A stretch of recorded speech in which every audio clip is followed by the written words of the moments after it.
Terlihat terdakwa Eliezer akan memasuki ruang sidang.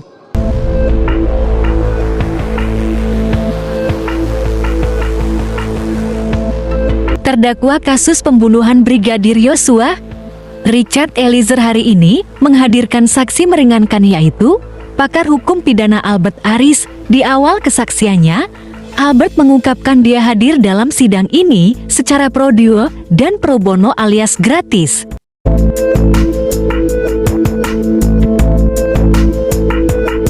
Dalam sidang, penasihat hukum Richard Eliezer, Rone Talapesi, menanyakan soal substansi pasal 51 ayat 1 KUHP kepada Albert Aris. Pada pasal tersebut membahas soal perintah jabatan atau Amtelijk Bevel.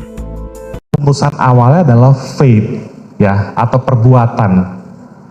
Nah, tapi dalam KUHP yang baru saja disahkan, meskipun daya lakunya itu 3 tahun kemudian, tapi sekiranya ada nilai-nilai hukum yang mungkin bisa kita gali di sini. Dalam pasal 32 KUHP baru, setiap orang yang melakukan perbuatan yang dilarang. Jadi KUHP baru secara ekspresif verbis menyatakan bahwa setiap orang yang melakukan perbuatan yang dilarang karena adanya suatu perintah jabatan, maka dia tidak dipidana. Nah, lebih seperti itu. Albert pun menjawab bahwa seorang terdakwa dalam hal ini tidak dapat dipidana karena pasal 51 ayat 1 KUHP. Hal tersebut karena secara redaksi pada pasal tersebut tertulis tidak bisa dipidananya seseorang karena mendapat perintah jabatan.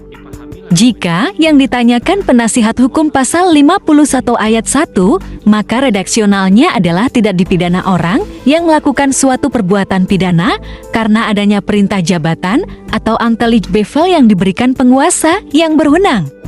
Jawab Albert.